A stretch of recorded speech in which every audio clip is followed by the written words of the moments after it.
तो राधे राधे साथियों, और ये हमारे जनवरी महीने की 2025 का जनवरी महीने का वीकली करंट अफेयर्स का वीडियो है। इसमें थर्ड वीक का ये हमारा सेकेंड वाला पार्ट होगा। 3 दिन इसमें कवर करेंगे हम, 19, 20 और 21 जनवरी को। तो चलिए स्टार्ट करते हैं आज की क्लास बिना टाइम वेस्ट करे।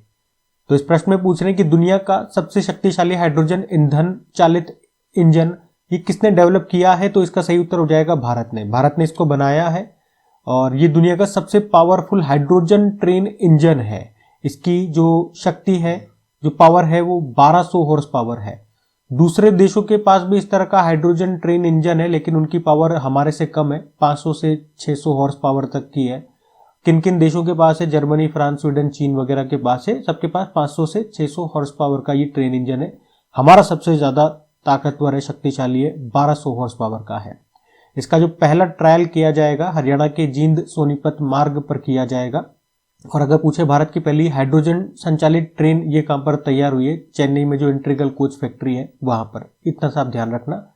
रेल मंत्री हमारे कौन है? अश्विनी वैष्णव है। फिर अगले प्रश्न में पूछ रहे राष्ट्रीय सड़क सुरक्षा सप्ताह, नेशनल रोड सेफ्टी वीक, ये कब से कब तक मनाया जाता है? हर साल 11 से लेकर 17 जनवरी तक मनाया जाता है। ये याद रख लेना आप, इंपॉर्टेंट क्वेश्चन एक बार एग्जाम में पूछा जा चुका है। और इसमें क्या बताऊं, इस बार इसका ये 36 नंबर का एडिशन है।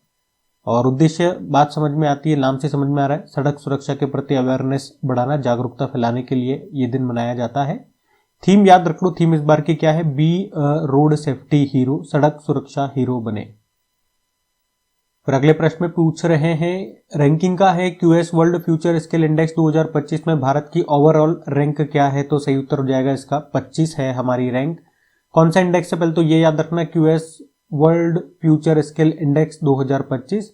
भारत की ओवरऑल रैंक 25 है इसमें। लेकिन एक कैटेगरी अलग से, फ्यूचर ऑफ वर्क कैटेगरी, भविष्य की कार्य श्रेणी में भारत को दूसरा स्थान मिला है। पहले स्थान पे अमेरिका बना हुआ है, पहले पे अमेरिका है, दूसरे पे इंग्लैंड, तीसरे पे जर्मनी, और भारत ओवरऑल में हमने देखा 25वें स्थान पर है। ये इस रिपोर्ट का पहला संस्करण है। जारी किसने किया? क्वैकरली साइमन ने इसको जारी किया है, जो कि लंदन की एक संस्था है। तो ध्यान रखना ये। अगला देखते हैं। फिर अगले में पूछ रहे हैं कि इसरो अपना तीसरा लॉन्च पैड कहां पर स्थापित करेगा? तो सही उत्तर हो जाएगा श्रीहरिकोटा में ही। लॉन्च पैड क्या होता है? जहां से हम अपने रॉकेट लॉन्च करते हैं। तो इसरो अपने जितने भी आपने पढ़ा होगा, हम जब भी पढ़ते हैं रॉकेट जो लॉन्च करता है वो सतीश धवन अंतरिक्ष केंद्र श्रीहरिकोटा आंध्र प्रदेश से ही लॉन्च करता है। यहीं पर इसके पास अभी तक 2 लॉन्च पैड हुआ करते थे जहां से ये रॉकेट लॉन्च करता था, और अब तीसरा भी बनाएगा यहीं पर ही, सतीश धवन अंतरिक्ष केंद्र श्रीहरिकोटा आंध्र प्रदेश में ही। लागत आएगी, या बजट इसके लिए डिसाइड किया गया है 3984.86 करोड़ रुपए। कहा गया कि अगले 4 सालों में ये बनकर तैयार हो जाएगा। ठीक है, तो ये हमारा करंट अफेयर्स का प्रश्न था, ये आपको ध्यान रखना है। इसी तरह का एक और प्रश्न मैं आपको रिवाइज करवा दूं, ये इंपॉर्टेंट है, क्योंकि अगर पूछे कि इसरो अपना दूसरा स्पेस पोर्ट ये कहां पर स्थापित करेगा? पहला वाला तो ये है ही सही, सतीश धवन अंतरिक्ष केंद्र श्रीहरिकोटा जो आंध्र प्रदेश में है। दूसरा कहां स्थापित करेगा? तो याद रखना, तमिलनाडु के थुत्तुकुडी जिले के कुनसेकरपट्टिनम में हमारा स्पेस स्टेशन बनाने का लक्ष्य 2035 है। तो इंसान को चांद पर पहुंचाने का लक्ष्य 2040 का है। ये भी ध्यान में रखना। और इसरो के अभी जो नए अध्यक्ष बन गए हैं वो भी इंपॉर्टेंट नाम रहेगा, वी नारायणन उनका नाम है, 11वें नंबर के हैं।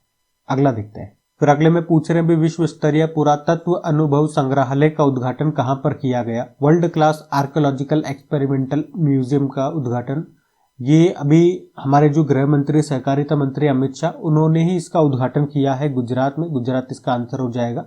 गुजरात में भी कहां पे? तो गुजरात के वडनगर में। ठीक है, यहाँ पे गुजरात के 2500 वर्षों से अधिक का जो इतिहास रहा है उसको प्रदर्शित किया गया है। लागत आई इसको बनाने में संग्रहालय को 298 करोड़। तो गुजरात के वडनगर में मिलेगा आपको ये वर्ल्ड क्लास जो आर्कियोलॉजिकल एक्सपेरिमेंटल म्यूजियम है, पुरातात्विक अनुभवात्मक संग्रहालय। ठीक है, याद रखना। अगला देखते हैं।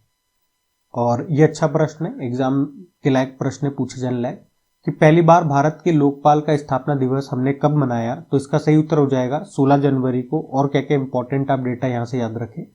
देखो, ये तो मैंने आपको बताया, आपको पता भी है, केंद्र में लोकपाल होता है, राज्य में लोकायुक्त होता है। काम होता है भ्रष्टाचार को रोकना, और 2013 के अधिनियम से इनकी स्थापना होती है, ये सब आपको पता है। यह अधिनियम 16 जनवरी 2014 को लागू हुआ था और 16 जनवरी डेट है, इसीलिए 16 जनवरी को इसका स्थापना दिवस मनाया जाता है। हालांकि पहली बार, इतने टाइम से पहली बार हम मना रहे हैं, और 16 जनवरी को ही क्यों मना रहे हैं वो मैंने आपको बता दिया। ठीक है, पहली बार मना रहे हैं इसीलिए तो प्रश्न इंपॉर्टेंट है। और अगर पूछे लोकपाल जो शब्द है ये पहली बार किसने गढ़ा था, किसने बताया था, तो 1963 में LM सिंघवी ने, लक्ष्मीमल सिंघवी ने। और किस देश में सबसे पहले लोकपाल की इंट्रोड्यूस किया गया था? लोकपाल को ऑम्बड्समैन बोलते हैं, ये गठन हुआ था स्वीडन में 1809 में। अच्छा, हमारे अभी वर्तमान में जो लोकपाल है वो दूसरे नंबर के हैं, याद रखना, अजय माणिकराव खानविलकर। इनसे पहले कौन थे? पिनाकी चंद्र घोष थे। इनका कार्यकाल 5 वर्ष या 70 वर्ष आयु जो भी पहले हो वो होता है। और ये भी इंपॉर्टेंट है, लोकायुक्त को अपनाने वाला पहला राज्य कौन सा था? तो महाराष्ट्र आंसर हो जाएगा। ठीक है, सारे इंपॉर्टेंट फैक्ट देख लिए, ध्यान रखना। अगला प्रश्न देखते हैं।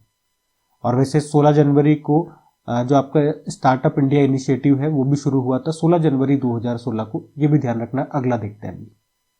फिर ये आया, देखो एक और अच्छा प्रश्न, किसने विजय हजारे ट्रॉफी 2024-25 का खिताब जीत लिया? तो इसका सही उत्तर हो जाएगा कर्नाटक ने जीत लिया है विजय हजारे ट्रॉफी। पहले तो ये याद रख लेना इसका संबंध किससे है, तो क्रिकेट से है। 2024-25 के खिताब की हम बात कर रहे हैं, जो कौन सा एडिशन है? 32वां संस्करण है। अब इसका फाइनल खेला गया था कोटाम्बी स्टेडियम वडोदरा गुजरात में, जिसको जीत लिया कर्नाटक ने। कर्नाटक ने 5वीं बार इस खिताब को जीता है। किसे हराया यहाँ पे? कर्नाटक ने विदर्भ को हराया है। अब तक सबसे सफल टीम कर्नाटक और तमिलनाडु रही है, 5-5 बार जीत चुके हैं ये। कर्नाटक टीम के कप्तान मयंक अग्रवाल है और विदर्भ टीम के कप्तान करुण नायर है। यहाँ पे प्लेयर ऑफ द मैच रहे रविचंद्रन स्मरण कर्नाटक के हैं, और प्लेयर ऑफ द सीरीज करण नायर जो विदर्भ टीम के हैं। ठीक है, तो ये थी विजय हजारे ट्रॉफी। सारे पॉइंट मैंने आपको बता दिए, कौन सा एडिशन है, कहां पर फाइनल हुआ, किसने जीता, किसने हारा, सब चीजें देख लिया, ध्यान में रखना। अगला देखते हैं। फिर अगला प्रश्न और भी ज्यादा इंपॉर्टेंट है, खो खो विश्व कप 2025 का खिताब किसने जीत लिया? तो सही उत्तर तो हो जाएगा भारत ने जीत लिया है। और क्यों इंपॉर्टेंट है आपको पता है, पहली बार इसका आयोजन हुआ था, पहला खो खो वर्ल्ड कप है ये जो अभी हुआ, भारत ने इसको होस्ट किया। भारत में भी कहा, नई दिल्ली में जो इंदिरा गांधी इंडोर स्टेडियम है वहां पे इसका आयोजन हुआ। और अगर बात करें कि वुमेन्स टीम और मेंस टीम, ये अच्छी बात है, आपको ज्यादा हेडेक नहीं लेना है। दोनों में भारत विजेता रही है, दोनों में भारत ने नेपाल को हराया है। और वुमेन्स टीम में भारतीय टीम की कप्तान प्रियंका इंगले हैं और पुरुषों में प्रतीक वाइकर है। मैस्कॉट जरूर याद रखना, तेजस और तारा है, दोनों हिरण हैं। पुरुषों की जो चैंपियंस ट्रॉफी है वो नीले कलर की और महिलाओं की हरे कलर की है, बता दिया मैंने, फिर भी अगर कभी पूछ ले तो। और ब्रांड एम्बेसडर सलमान खान है। एक खो खो टीम में 9 प्लेयर होते हैं जो फील्ड में खेलते हैं। वैसे टोटल एक टीम में 12 प्लेयर होते हैं, लेकिन फील्ड में 9 प्लेयर उतरते हैं। ठीक है, तो ये भी थोड़ा सा ध्यान में रखना, इंपॉर्टेंट प्रश्न है, ध्यान जरूर रखना, एग्जाम में आएगा, ये लिख लो आप, तो एग्जाम में पूछा जाएगा ये प्रश्न। ठीक है, अगला देखते हैं अभी। फिर अगले में पूछ रहे, अभी भारतीय सेना और वायुसेना की पूर्वी कमान ने अभी कौन सा अभ्यास का आयोजन किया? तो आंसर हो जाएगा डेविल स्ट्राइक। एक्सरसाइज का नाम याद रखना, इस साल की पहली एक्सरसाइज हम पढ़ रहे हैं, ये डेविल एक्सरसाइज। भारतीय सेना और वायुसेना ने इसका आयोजन किया मिल करके। अभी 16 से लेकर 19 जनवरी तक हुआ था ये। और कहाँ पे किया गया इसका आयोजन? तो हमारे जो प्रशिक्षण क्षेत्र है और जो फायरिंग रेंज है वहां पे इसका आयोजन किया गया। ठीक है, डेविल स्ट्राइक इसका नाम है। अगला देखते हैं। देखो फिर अगले में पूछ रहे, इंडीचिप सेमीकंडक्टर लिमिटेड ने भारत की पहली निजी यानी कि प्राइवेट सेमीकंडक्टर विनिर्माण सुविधा यानी कि मैन्युफैक्चरिंग प्लांट या फैसिलिटी कहां पर शुरू की है? तो सही उत्तर हो जाएगा इसका आंध्र प्रदेश में। आंध्र प्रदेश में कहां पे ये भी नहीं बताया गया, लेकिन आंध्र प्रदेश ही बताया गया, तो इतना ही ध्यान रखेंगे अभी अपन। ठीक है, तो कंपनी का नाम है इंडीचिप सेमीकंडक्टर लिमिटेड। और ये किसके साथ मिलकर के ये प्लांट खोल रही है? तो जापान की यितोमा माइक्रो टेक्नोलॉजी है, उसके साथ मिलकर के ये यहाँ पे प्लांट खोल रही है। भारत की पहली प्राइवेट सेमीकंडक्टर मैन्युफैक्चरिंग कंपनी बन गई है। लागत आने वाली इसको बनाने में 14,000 करोड़ रुपए। यहाँ पे ये सिलिकॉन कार्बाइड चिप्स का निर्माण करेंगे। ठीक है, ये ध्यान में रखना। अगला प्रश्न देखते हैं, एक ये प्रश्न भी देख लो, अफ्रीकी नेताओं के द्वारा अपनाई गई कंपाला घोषणा का संबंध किससे है? जलवायु अनुकूल कृषि से है। कंपाला ये युगांडा की कैपिटल है और यहाँ पे अफ्रीकन यूनियन की अभी समिट हुई, बैठक हुई थी, और यहाँ पे एक घोषणा पत्र, एक डिक्लेरेशन को अपनाया गया, उस पर साइन किए गए, इसीलिए ये कंपाला में हुआ था ये सब कुछ, इसीलिए इसको कंपाला घोषणा कहा गया है। इसमें क्या कहा गया कि कृषि को आधुनिक बनाना है, टिकाऊ बनाना है, सस्टेनेबल बनाना है। ठीक है, कृषि पे बात की गई है और उसके लिए 10 सालों का टाइम पीरियड भी रखा है, 2026 से लेकर 2035 तक। अगर पूछे ये घोषणा पत्र किसके स्थान पे लाया गया, तो मालाबो घोषणा पत्र, जो कि 2014 से लेकर 2025 तक की उसकी टाइम लिमिट थी। तो ये है कंपाला घोषणा। अगला देखते हैं। फिर अगले में पूछ रहे हैं अभी तमिलनाडु के कुडनकुलम न्यूक्लियर पावर प्लांट के लिए 1000 मेगावाट की छठी और अंतिम इकाई का निर्यात किसने किया है? तो सही उत्तर हो जाएगा रशिया ने। मैं आपको बता चुका हूं, आपको पता भी है। पहले तो ये याद रखना, कुडनकुलम न्यूक्लियर पावर प्लांट ये कहां पर स्थित है? ये आपको तमिलनाडु में मिलेगा। और 1998 में हमने यूएसएसआर के साथ एक समझौता किया था कि वो हमारी सहायता करेगा इसका निर्माण करने में, और तब ये बात हुई थी कि 6000 मेगावाट की कैपेसिटी का हम इसे बनाएंगे। तो अभी तक 5 यूनिट यहाँ पे स्थापित की जा चुकी है, प्रत्येक यूनिट की कैपेसिटी 1000 मेगावाट है, तो 5000 मेगावाट। अब बाकी था हमें करना कितना है? 6000। तो एक और यूनिट यहाँ पे अभी बनाई जा रही है जिसकी भी कैपेसिटी 1000 मेगावाट होगी, और इस तरह से इसकी टोटल कैपेसिटी 6000 मेगावाट हो जाएगी। अब ये एक यूनिट बनाने के लिए, इकाई बनाने के लिए भाई हेल्प कौन कर रहा है? रशिया ही कर रहा है। तो रशिया ही सारा सामान भेजेगा, तो वो इसने अभी सामान भेज दिया, ये हमारा प्रश्न था। और रशिया की कौन सी कंपनी, अगर पूछे कौन सी कंपनी सहायता कर रही है, तो रशिया की रोसोटॉम कंपनी इसमें सहायता कर रही है। इसमें जो रिएक्टर है वो प्रेशराइज्ड हैवी वाटर रिएक्टर है। ठीक है, तो ये आप ध्यान रखना। और ये भी यूं भी कह सकते हो आप कि ये भारत का सबसे बड़ा हमारा न्यूक्लियर पावर प्लांट है, कुडनकुलम न्यूक्लियर पावर प्लांट, और तमिलनाडु में है। आप मुझे बताओ, तमिलनाडु में एक और न्यूक्लियर पावर प्लांट है, उसका नाम क्या है? और उसकी खास बात क्या है कि वो हमारा स्वदेशी रूप से निर्मित पहला न्यूक्लियर पावर प्लांट है, जिसको हमने इंडिजिनसली डेवलप्ड किया है, खुद ने बनाया है, हमने किसी की मदद नहीं ली। ठीक है, ये बताइएगा आप। हम अगला प्रश्न देखते हैं। बाकी ये सारे स्टैटिक पॉइंट्स हैं। हम स्टैटिक वगैरह रिवीजन आपके वीकली और मंथली में नहीं करते, जैसा कि आपको पता है, वो हम डेली करंट अफेयर्स की क्लास में करते हैं। यहाँ तो हम पॉइंट टू पॉइंट बात करते हैं, तो ये ध्यान में रखना। अगला प्रश्न देखते हैं। फिर देखो, अगले में पूछ रहे हैं कि ईरान ने अपनी भविष्य की राजधानी के रूप में अपनाने की योजना बनाई है। मतलब ये भविष्य में बनाने की सोच रहे हैं अपनी नई कैपिटल। तो किसे बनाएंगे? मक्करन को। अभी आपको पता है इसकी कैपिटल क्या है? तेहरान है। और अब तेहरान से मक्करन बनाने की सोच रहे हैं। क्यों? बहुत सारे कारण है। बहुत ज़्यादा पॉल्यूशन हो गया है, पानी की कमी हो गई है, और बहुत सारे कारण होते हैं। जैसे कि इंडोनेशिया ने भी अपनी नई कैपिटल बनाने का कारण क्या है? इन्होंने कहा पॉल्यूशन हो गया, ऑब्वियस सी बात है, और वही अंडरग्राउंड पानी में कमी आ गई है, और समुद्री जल का स्तर बढ़ता जा रहा है, तो ये आने वाले समय में जकार्ता डूब जाएगा। तो ये सब कारण है। और इसकी नई कैपिटल नूसंतारा है, बोर्नियो द्वीप पर। अच्छा, ईरान की बात कर रहे हैं हम, तो ईरान की याद रखना, मक्करन होगी नई कैपिटल। अभी इस पर विचार कर रहे हैं। और इसकी करेंसी क्या है? तो ईरानी रियाल अभी वर्तमान में है। पहले तोमान भी करती गई थी, याद रखना, कई जगह आप तोमान पढ़ोगे, लेकिन ये इंप्लीमेंट नहीं करी गई। तो अभी तक ऑफिशियल यही है, ईरानी रियाल। ठीक है, अगला देखते हैं। फिर अगले में पूछ रहे हैं, लार्सन एंड टुब्रो शिपयार्ड ने भारतीय नौसेना के दूसरे बहुउद्देशीय पोत जिसका नाम उत्कर्ष है, इसको कहाँ लॉन्च किया? तो सही उत्तर हो जाएगा चेन्नई में। तो लार्सन एंड टुब्रो ने भारतीय नौसेना के लिए अपने दूसरा बहुउद्देशीय पोत का मतलब हो गया है मल्टीपर्पज वेसल। मतलब इसको आप कहीं तरह से इस्तेमाल कर सकते हो, कई तरह से यूज ले सकते हो। इसका नाम है आईएनएस उत्कर्ष, और चेन्नई के निकट पट्टुपल्ली शिपयार्ड से अभी इसको लॉन्च किया गया। अब आप कहोगे ये दूसरा है, तो इस तरह का पहला कौन सा था? पहला 2024 में लॉन्च हुआ था, आईएनएस समर्थ उसका नाम है। ठीक है, तो इतना ध्यान रखना बातें। लार्सन एंड टुब्रो का हेडक्वार्टर मुंबई में है, सीएमडी एसएन सुब्रमण्यम है। अभी मोदी जी ने जो 3 जहाज लॉन्च किए थे, 2 जहाज थे और एक पनडुब्बी सबमरीन थी, वो ये है आईएनएस सूरत, नीलगिरी और वागशीर। आईएनएस सूरत प्रोजेक्ट 15B के अंतर्गत बना एक डेस्ट्रॉयर है। नीलगिरी प्रोजेक्ट 17A के तहत बना है, और वागशीर सबमरीन प्रोजेक्ट 75 के तहत बनी है। तीनों का निर्माण Mazagon dock ship builders limited Mumbai ने किया है। ठीक है, ध्यान रखना। अगला देखते हैं। फिर आपसे पूछ रहे हैं अभी भारत ये बिग डेटा और डेटा विज्ञान पर संयुक्त राष्ट्र विशेषज्ञों की समिति में शामिल हो गया। इसकी स्थापना कब हुई थी? तो सही उत्तर हो जाएगा 2014 में। फुल फॉर्म होगी हिंदी में बोलोगे, इंग्लिश में बोलोगे तो United nation committee of experts on big data and big science. तो ये संयुक्त राष्ट्र की एक स्पेशलाइज्ड बॉडी, विशेष निकाय है, जिसकी स्थापना 2014 में हुई थी। उद्देश्य क्या है इसका, एम क्या है, वैश्विक सांख्यिकी प्रणालियों को मजबूत करना, strengthening to global statistical system. अब भारत इसमें शामिल हो गया। इस तरह से इसमें अब टोटल 31 देश और 16 अंतरराष्ट्रीय संगठन इसके अध्यक्ष हैं वर्तमान में। ध्यान रखना। ये अगला देखते हैं। और ये भी देख लो एक बार कि केंद्र सरकार ने किस जानवर पर दुष्प्रभाव के कारण पशु दर्द निवारक एक दवा है निमेसुलाइड, इस पर रोक लगा दी है। तो आंसर हो जाएगा गिद्ध। अब ये दवा गिद्धों को कैसे प्रभावित कर रही है, ये एक दर्द निवारक दवा है। दर्द निवारक दवा है, पेन किलर है, हम जानवरों को लगा देते हैं। ठीक है, कुछ भी गाय कुत्ता बिल्ली जो भी जानवर हो गया उसको हमने लगा दिया।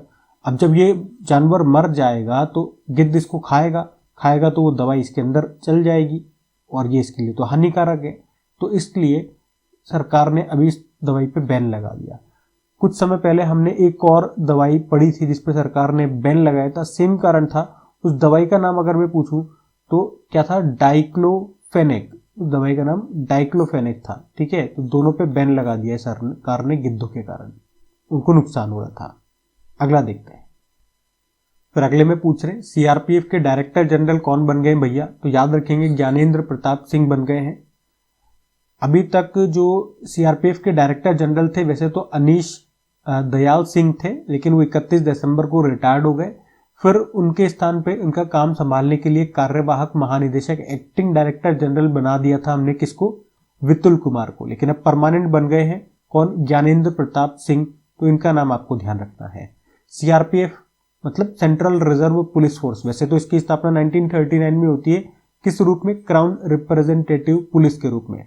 फिर 1949 में इसका नाम बदल करके सेंट्रल रिजर्व पुलिस फोर्स कर दिया था, जिसका मोटो होता है सर्विस एंड लॉयल्टी। और डायरेक्टर जनरल ज्ञानेंद्र प्रताप सिंह आप याद रखेंगे। ठीक है, अगला देखते हैं। अगले में बुक आ गई, कौन सी बुक है, द वर्ल्ड आफ्टर गाजा। अभी इजराइल और हमास के बीच में जो गाजा पट्टी में युद्ध हुआ उसी पे लेकर ये बुक है। इसको लिखा है पंकज मिश्रा ने, ये आपको याद रखना है। वैसे आपको पता है इजराइल और हमास के बीच अब सीज फायर हो चुका है, युद्ध विराम का ऐलान हो चुका है। इनके बीच में ये शांति समझौता कहाँ पे हुआ, ये अगर पूछेंगे तो कतर के दोहा में आंसर कर देना। तो बुक का नाम याद रखना, लेखक का नाम याद रखना। ठीक है। अच्छा, मैंने डेली करंट अफेयर्स वाली क्लास में एक प्रश्न भी पूछा था कि जब ये युद्ध छिड़ा था 2023 में, तो इजराइल से भारतीयों को निकालने के लिए हमने एक ऑपरेशन चलाया था। उस ऑपरेशन का नाम क्या है, तो ऑपरेशन अजय आंसर होगा। आप सभी ने वैसे वहां पे सही उत्तर दिया था, लेकिन फिर भी मैंने बता दिया, ध्यान रखना। अगला प्रश्न देखते हैं। फिर अगले में पूछ रहे हैं भी भारतीय नौसेना ने ला पेर्रोस बहुपक्षीय अभ्यास इसमें हिस्सा लिया है, इसकी मेजबानी कौन कर रहा है या किसने की, तो आंसर हो जाएगा फ्रांस ने। तो एक्सरसाइज का नाम याद रखना, ला पेर्रोस है। ठीक है, अजीब सा नाम है क्योंकि कोई विदेशी फ्रांस इसका आयोजन कर रहा है। तो पेर्रोस से याद रख लो, पेरिस, ऐसे याद हो जाएगा। ठीक है, ये एक बहुपक्षीय अभ्यास है, यानी कि मल्टीलेटरल एक्सरसाइज है, बहुत सारे देशों ने हिस्सा लिया और फ्रांस ने इसका आयोजन किया। द्विवार्षिक है, हर 2 साल में एक बार होता है, इस बार चौथा संस्करण था।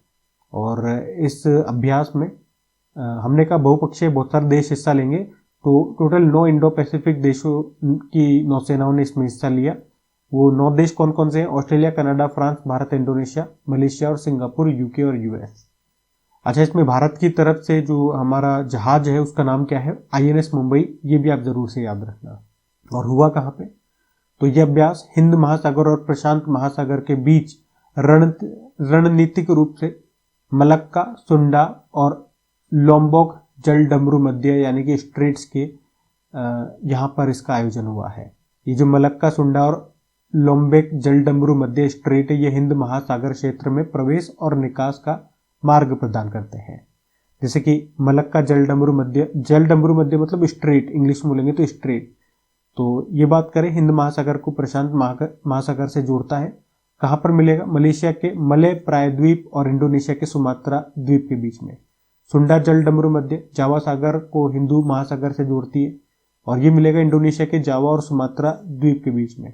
लोम्बेक जल डमरू मध्य बाली सागर को हिंद महासागर से जोड़ता है, इंडोनेशिया के बाली और लोम्बेक द्वीपों के बीच में ये स्थित है। ठीक है, अच्छा प्रश्न है, ध्यान रखना। अगला प्रश्न देखते हैं।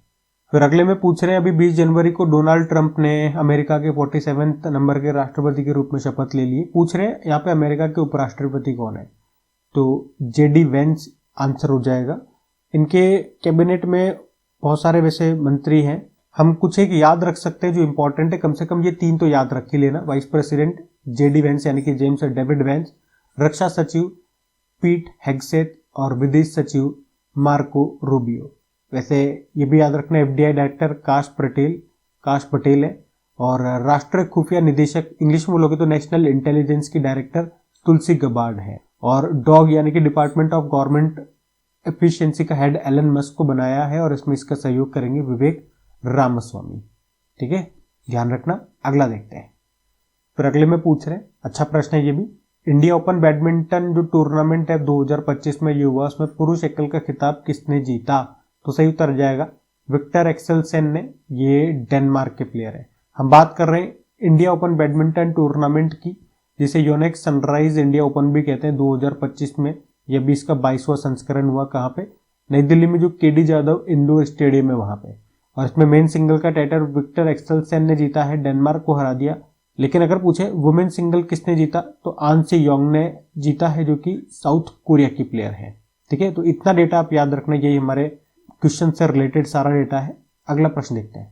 फिर अगले में पूछ रहे हैं, अभी कहाँ के वर्जिन नारियल तेल को जीआई टैग दिया गया है, तो आंसर हो जाएगा निकोबार। अंडमान निकोबार में जो निकोबार है वहीं के ये वर्जिन नारियल तेल को जीआई टैग दे दिया गया, इसलिए भी ये इंपॉर्टेंट है। उसके अलावा मोदी जी ने भी अभी इसकी तारीफ की है। मोदी जी का जो मन की बात कार्यक्रम आता है उसका भी 118वां एपिसोड हुआ, तो वहीं पे इसके बारे में उन्होंने चर्चा की थी।